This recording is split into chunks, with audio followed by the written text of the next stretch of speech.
அனைவருக்கும் வணக்கம். வணக்கம். இன்று என்னுடன் ஒரு சிறு ஊருக்கு, அதாவது ஒரு சிறு பாதையில் நான் உங்களை அழைத்து செல்லவிருக்கிறேன். என்னுடன் கைகோர்த்து வாருங்கள். அதற்காக அனைவரும் உங்கள் கண்களை கொஞ்ச நேரம் மூடுங்கள். இப்பொழுது கற்பனை உலகம். நாம் இப்போ சொகுசான ஒரு அறையில் உட்கார்ந்திருக்கிறோம். கண் இமைக்கும் நேரத்தில் இந்த எந்த ஒரு வசதிகளும் இங்கே இல்லை. காற்றில்லை, விளக்கில்லை, உட்காரும் நாற்காலி இல்லை. அடர்ந்த காடில் இருக்கிறோம். உடை இல்லை, உணவில்லை. வெறும் இலை தலைகளை அணிந்து கொண்டிருக்கின்றோம். எப்படி இருக்கின்றது உங்கள் கற்பனை? சென்று விட்டீர்களா? அகோரமாக இருக்கின்றது. சரி, ரொம்ப அதிகமாக அந்த கற்பனைக்கு சென்று நாம் நம்மையே வர்ணிக்க வேண்டாம். திரும்பவும் என்னுடன் இங்கே வந்து விடுங்கள். இப்பொழுது நான் உங்களுக்கு ஒரு காட்சியை கொடுத்தேன். அதாவது ஒரு அடர்ந்த காடில் நாம் உணவோ உடையோ எந்த ஒரு வசதிகளும் இல்லாத ஒரு இடத்தில் இருக்கும். இப்பொழுது எல்லா வசதிகளும் இருந்து இங்கே இருக்கின்றது. அது ஒரு புறம். இங்கிருக்கும் இந்த கூட்டம் முடிந்த பிறகு விறுவிறு என்று வீட்டிலிருந்து ஒரு அழைப்பு வருகிறது. இறங்கி கீழே செல்கிறீர்கள், வாகனத்தை இயக்குகிறீர்கள். வாகனம் இயங்கவில்லை. என்ன செய்வீர்கள்? உடனே பழுது பார்ப்பவரை அழைக்க முயற்சித்தீர்கள். கை தொலைபேசி எடுக்கிறீர்கள், உபயோகத்தில் இல்லை. உடனே தலையை சொறிவீர்கள். அக்கம் பக்கம் பார்ப்பீர்கள். யாரையோ பிடித்து கொண்டு பழுது பார்க்கும் கடைக்கு சென்று விடுவீர்கள். அவனிடம் விளக்கம் கூறுவீர்கள். அவனிடம் எந்த பொருளும் இல்லை பழுது பார்ப்பதற்காக. வாகனத்தை கண்டுபிடித்து விட்டார்கள், ஆனால் அது சரி செய்வதற்கு எந்த பொருளும் இல்லை. என்ன செய்வீர்கள்? யோசிக்கவில்லை. ஏன்னா எல்லாமே நமக்கு கிடைத்து விட்டதே. அது ஒரு புறம். நாம் அதிகமாக பணம் சம்பாதிக்கிறோம், குடும்பத்திற்காக அள்ளி கொடுக்கின்றோம், வசதிகளாக வாழ வைக்க நினைக்கிறோம், ஊர் ஊராக சென்று பறந்து பறந்து சென்று சம்பாதிக்கிறோம். பறப்பதற்கு ஒரு வசதியை கண்டுபிடித்திருக்கிறார்கள். அதில் வசதியாக ஏறி உட்கார்ந்து விடுகிறோம். நம்மளோட பாதுகாப்புக்காக அங்கே இருக்கும் வார்பட்டை அணிந்து கொள்கின்றோம்.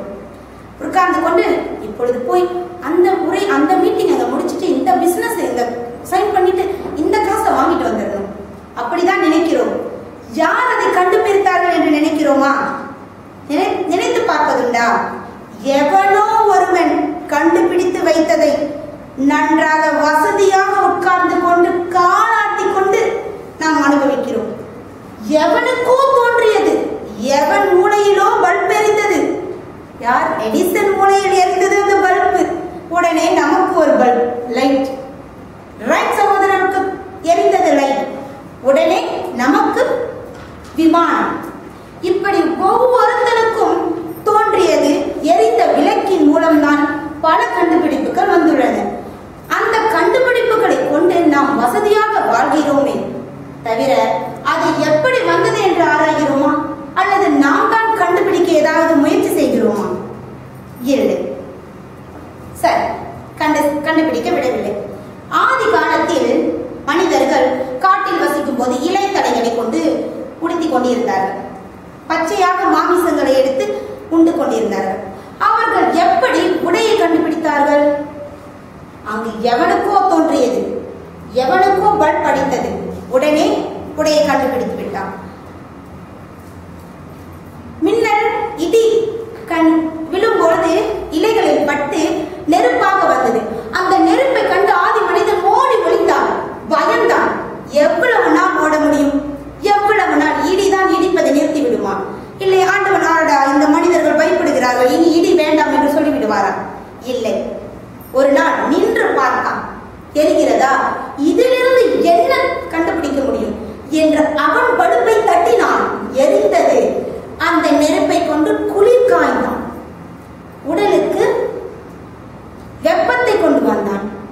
குளிரில் இருந்து மீட்டெடுத்தான். பிறகு அந்த நெருப்பிலிருந்து உணவை சமைத்து சாப்பிட கற்றுக்கொண்டான்.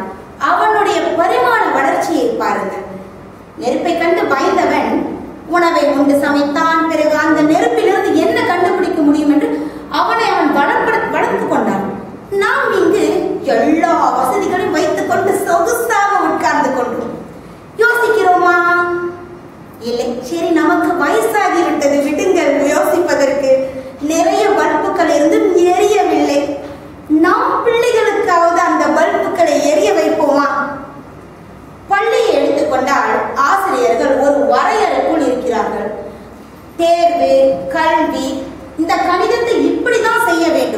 இந்த வினாமொழியை இப்படிதான் எழுத வேண்டும், இந்த அறிவியலை இந்த விடை போட்டால் தான் உனக்கு சரி வரும் என்று ஆசிரியர்கள் ஒரு வரையறைக்குள் இருக்கிறார்கள். அவர்களை தவறு கூற வேண்டாம். ஏனால் 40 மாணவர்களை கொண்டு அவர்கள் கொடுக்கும் வரையறை கொண்டு அவர்களை சரி செய்து அனுப்பிவிடுகிறார்கள். ஆனால் 5, 1, 2, 3 குழந்தைகளை வைத்திருக்கும் தகப்பனார்கள், தாய்மார்கள் என்ன செய்கிறீர்கள்? ஏன் உங்கள் பிள்ளைகளை உங்கள் விருப்பம் என்னவோ அதை திணிக்கிறீர்கள்? அவனுக்கு ஒரு பல்ப் இருக்கிறது, ஏற்றிய விடுங்கள். அவன் ஏதாவது செய்தால் வழி விடுங்க. தொடாது, உடைக்கிறோம், எடுக்காது, ஐயோ சுற்றும். ஏன்? சுடட்டும், விழுவட்டும், எழுந்திருக்கட்டும். அவன் விழுந்தாதான் அங்கு ஒரு ஈர்ப்பு சக்தி இருக்கு என்பதை அவன் தெரிந்து கொள்வான். சுட்டாதான் உணர்வு இருக்கிறது என்பதையும் தெரிந்து கொள்வான். உடைக்கட்டுமே கண்ணாடிய, அப்படி உடைச்சா என்ன இருக்க போது?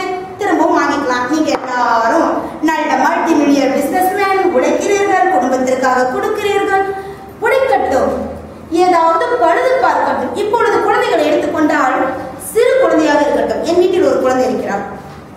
எதை எடுத்தால் பெண் குழந்தை அதை துறந்து அதுக்குள்ள எப்படி லைட் எரிகிறது, எப்படி சவுண்ட் வருகிறது, அவளோட ஆற்றலை பாருங்கள். உடனே நம்ம உடைச்சிட்டியா, முடிச்சா, இப்ப வாங்கி 2 நாள் ஆச்சு, உடஞ்சி போச்சு. ஏன்னா பணம் உடைக்கிட்டுமே, அந்த பிள்ளை அதில் கற்றுக்கொள்ளுவேன்.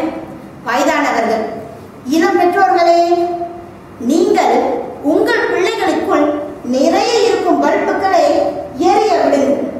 எப்படி? முதலில் நீங்கள் மெழுகுவர்த்தியாக எரியுங்கள். அப்பொழுதுதான் உங்கள் குழந்தைகளுக்குள் உள்ள விளக்குகள் எரியும். அவன் எதை செய்தாலும் அவனுக்கு ஊக்கம் அளியுங்கள். செய்யட்டும் என்று அவனை உத்வேகப்படுத்துங்கள். கல்விக்கு பள்ளிக்கூடத்துக்கு அனுப்பிவிட வேண்டியதுதான். எடுக்கலையா, போச்சா, குடிச்சா, ஏன்டா எடுக்கல, அவனுக்கு என்ன ஆகும், அதை கேளுங்கள். அதை கேட்டால் தான் அவனுக்குள் என்ன ஒளிந்திருக்கிறது என்பதை நாம் தெரிந்து கொள்ள முடியும். சில சமயம் குழந்தைகளுக்கு கல்வி தவிர்த்து வேறொரு ஆர்வம் இருக்கும். அந்த ஆர்வத்தை நாம் தட்டி விட்டோம் என்றால் கல்வியில் அவர்கள் சுயமாக எழும்பி விடுவார்கள். ஆனால் நாம் இப்பொழுது ஒரு வரையறைக்குள் இருப்பதனால் யூபிஎஸ்ஆர், பிஎம்ஆர், எஸ்பிஎன், யூனிவர்சிட்டி, ஓவசி இப்படி நல்ல பெரிய பெரிய கனவுகளில் இருப்பதனால் தான் படி படி படி, உட்காந்துட்டியா, முடிச்சிட்டியா, செஞ்சிட்டியா, எழுதிட்டியா, முடிச்சிடணும். அவன் போய் அவன் வெளியே விளையாண்டா ஓடினான். டேய், இந்த வருஷம் யூபிஎஸ்ஆர் தானே, ஏன் வெளியே ஓடிட்டு இருக்க? அவன் ஒரு ஓட்டக்காரனா வரலாம், அவன் ஒரு பாடகனா வரலாம், அவன் ஒரு நாட்டிய செய்பவனாக வரலாம். நாம் செய்கிறோமா? ஊக்குவிக்கிறோமா? பிசினஸில் ஊக்குவிக்கிறோமா? அதை கேட்கவில்லை. மாணவன், உங்கள் குழந்தைக்கு நீங்கள் ஆற்றலை ஏற்படுத்தி விடுகிறீர்களா? இல்லை. அந்த பெண்ணை பார்த்து நிலவை பார்த்தேன், நிலவில் ஒளி இல்லை. ஆஹா, என்ன கற்பனை! தமிழனுக்கு எங்கெல்லாம் கற்பனை செல்கிறது பாருங்க. நிலவு என்பது உலகிற்கே வெளிச்சம் தரக்கூடிய ஒன்று. ஆனால் பெண்ணை பார்த்து அந்த நிலவை பார்த்தவுடன் நிலவில் கூட வெளிச்சம் இல்லையோ. பெண்ணோட முகம் அவ்வளவு அழகம், என்னை போன்று.